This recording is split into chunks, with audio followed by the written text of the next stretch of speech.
घर की औरत पार्ट 2।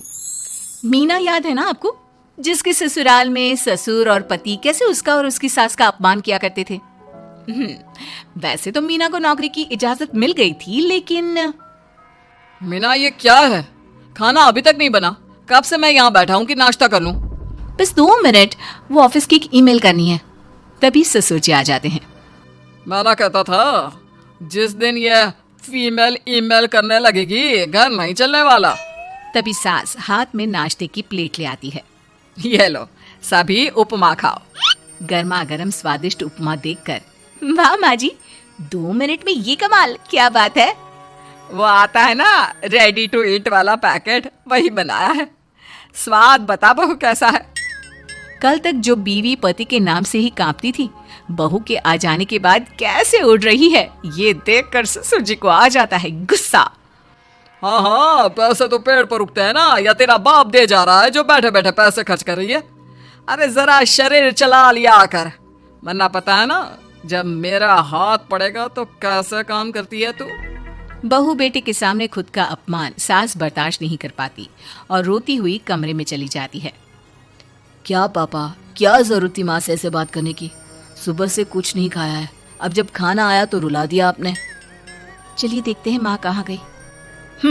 मेरी जूती भी ना जाए उस पागल औरत को देखने। अरे क्या गलत कहा मैंने? बस यही ना कि भाई पैसे बचाओ। अरे कमाने बाहर निकले ना तब पता चले कि कैसे हड्डी गल जाती है। बात तो सही कह रहे हैं पिताजी, माँ को तो बस पैसे उड़ाना आता है। अरे पर माँ ने तो सबके लिए नाश्ता ही बनाया था ना, कौन सा खुद के लिए गहने खरीदे थे।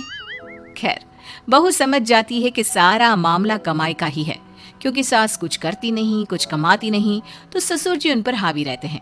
फिर क्या था, अब थी बारी बहू की।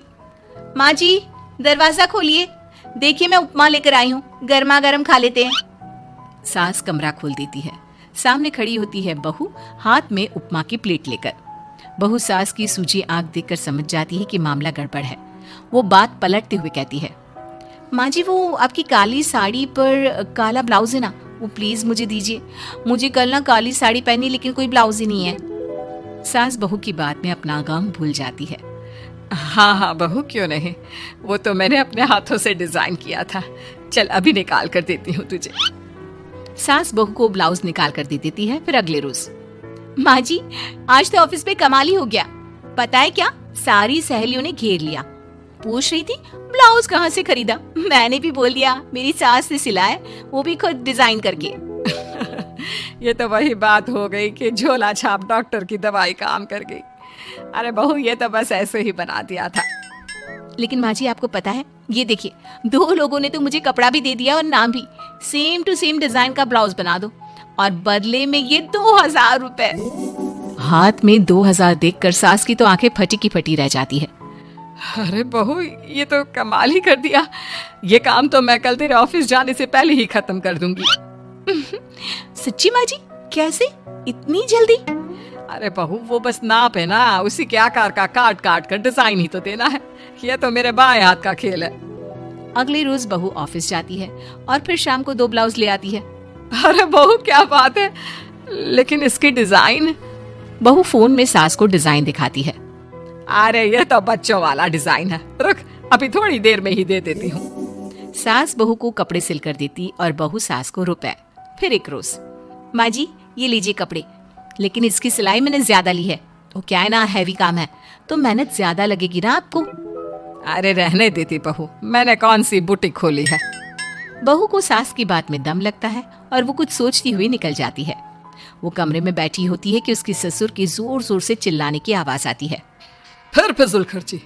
अरे तुम्हारे जैसी बेकार नाकाम काज करने वाली औरत कब पैसे की कीमत समझेगी। क्या जरूरत थी ये मशीन खरीदने की? अरे वो मैंने EMI में ली है, आपको पता है ना कपड़े सिलने का कितना शौक है मुझे। हाँ तो क्या दर्जी बनोगी, लोगों को पकड़ पकड़ कर नाप लोगी? अरे कुछ तो शर्म करो। तभी बहू आ जाती है, उसके हाथ में चाबी होती है। माँ जी ये चाबी मैंने चौराहे में आपके लिए बुटीक खोला है, पैसा लोन से लिया है तो काम करके आप चुका देना।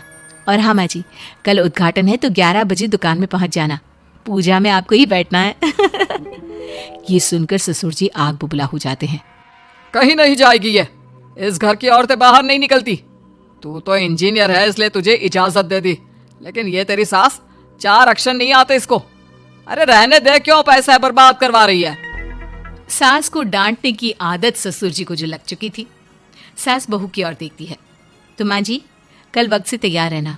ससुर जी आप ही तो माँ जी को कहते थे ना उन्हें पैसे की कदर नहीं है, तो अब वो खुद ही कमाने जा रही हैं। अरे और क्या पापा, देखिए मीना ने कितना अच्छा बुटीक खुला है माँ के लिए। अरे रहने ही दो, ये कुछ नहीं कर पाएगी, गवार कही की। ससुर की रजामंदी ना होने के बाद भी सास काम करती है, लेकिन ससुर भी ससुर होता है। एक रोज सास देर से घर आती है। कहाँ घूम रही थी? ये कोई वक्त है घर आने का? घर का ठेका क्या आप मर्द लेंगे?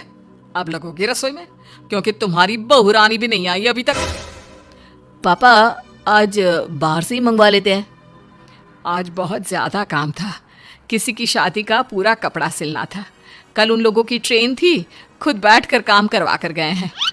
बहू ये पैसे हैं आज के गल्ले के, जरा संभाल ले। ससुर देख रहा होता है कि कैसे कल तक जिस औरत को वो बुरा भला कहकर डरा कर रखता था वो आज उससे ज्यादा कमा रही है। देखते हैं कितना दिन कमाती है।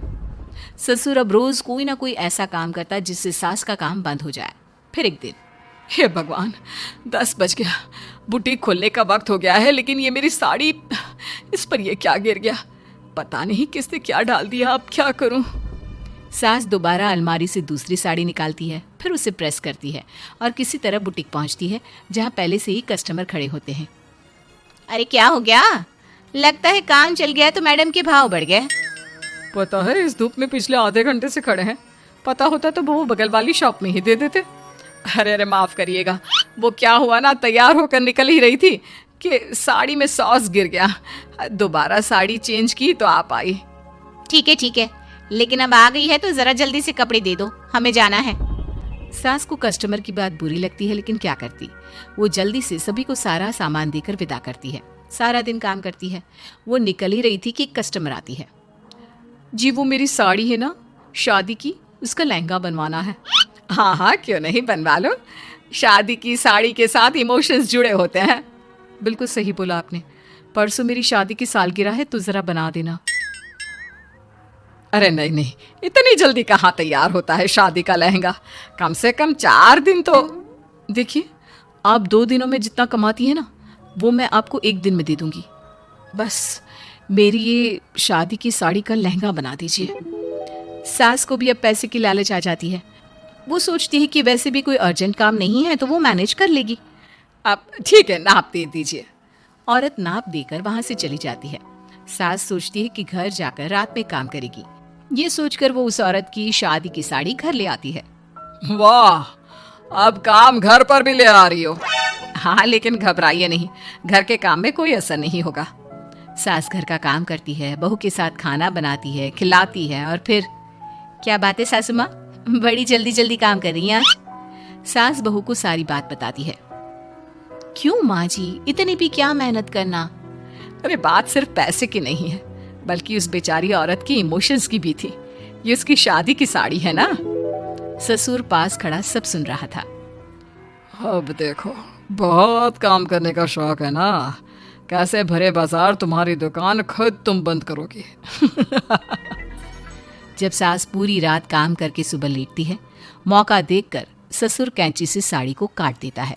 अगली सुबह, चलो कल आधा लहंगा सिला था, आज पूरा करके शाम को ही उसे उसका लहंगा सौंप दूंगी। लेकिन ये क्या, सास जैसे ही लहंगा उठाती है, लहंगा तो फटा होता है। वहीं ससुर छुपकर सास को देख रहा था।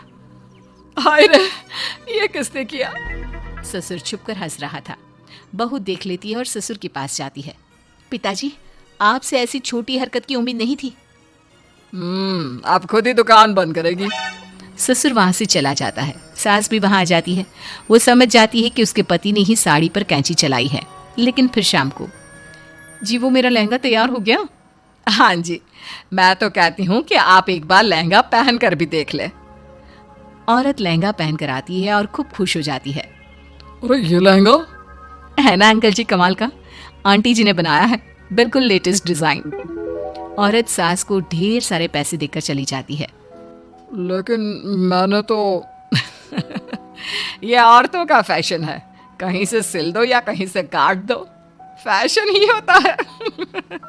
चलिए शाम का खाना मेरी तरफ से, आज आपका जन्मदिन है ना, रिटर्न गिफ्ट तो बनता ही है।